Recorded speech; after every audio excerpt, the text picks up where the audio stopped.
Hey folks, Matt from artoftheimage.com. A lot of questions being asked about Nikon and Canon DSLR sensor sizes and comparing the two. And it's easy to understand why it can get confusing because both companies have different terminology for each of the sensor sizes. So basically what we're going to look at is all of the Nikon and Canon DSLR sensors and then compare them. I'll give you an overlay so you can see which is which and what size is what. So first of all, Nikon and Canon both have full frame DSLRs, and Nikon calls theirs an FX sensor. Canon just refers to them as a full frame sensor. And basically it's a full frame sensor which hold over from the days when we shot film, so it's the same size as a full frame of 35mm film, which is about 36 millimeters by 24 millimeters.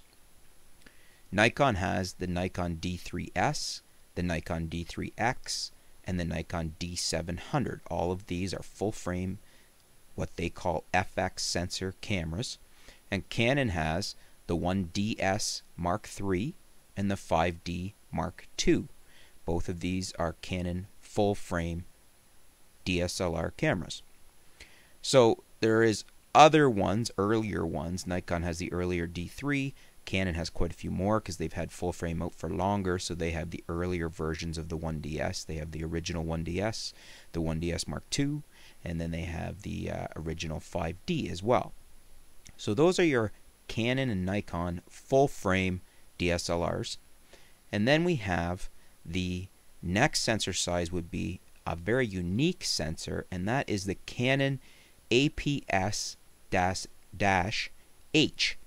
And that is a 28.7mm by 19mm chip.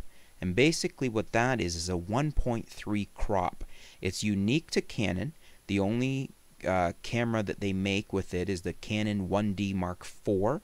It tends to be what this camera is what more sports shooters and photojournalists would use. And it's been around for a while, the original 1D, and then right up through to the Mark IV. So there was the Mark II and the Mark III and the Mark IV. And really nice camera. Not quite as good a sensor as a full frame, but better than an APS-C, strictly because it's right in between for sensor size. It's not quite as big as a full frame. It's 28.7mm by 19mm, but it's not quite as small as an APS-C sensor either. So then next up we have the Nikon Dx Sensor, which is Nikon's terminology for an APS-C sensor. And it's basically 24mm by 16.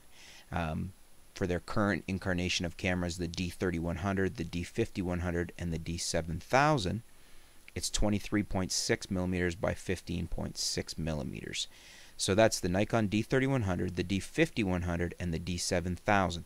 Those are all Nikon DX crop sensors, 1.5 crop, and that's 1.5 crop of a full frame 36mm by 24mm sensor. So those are the Nikon DX APS-C crop sensor cameras. And then next up we have, and just slightly smaller than the Nikon DX, we have the Canon APS-C sensors, which are 22.3mm by 14.9mm. So they're usually around 23 by 15mm. The current offering from Canon is the T3, the T3i or the 600D, and the 60D and the 7D. All of those are 1.6 times crop sensors. So they're 1.6 times crop of a full frame 36 by 24mm sensor. Canon calls those APS-C, and as I said, they're a 1.6 crop in comparisons to Nikon 1.5 crop. So ever so slightly smaller. We're talking very minute differences there, so that crop difference is not really anything to worry about in that, 1.5 to 1.6.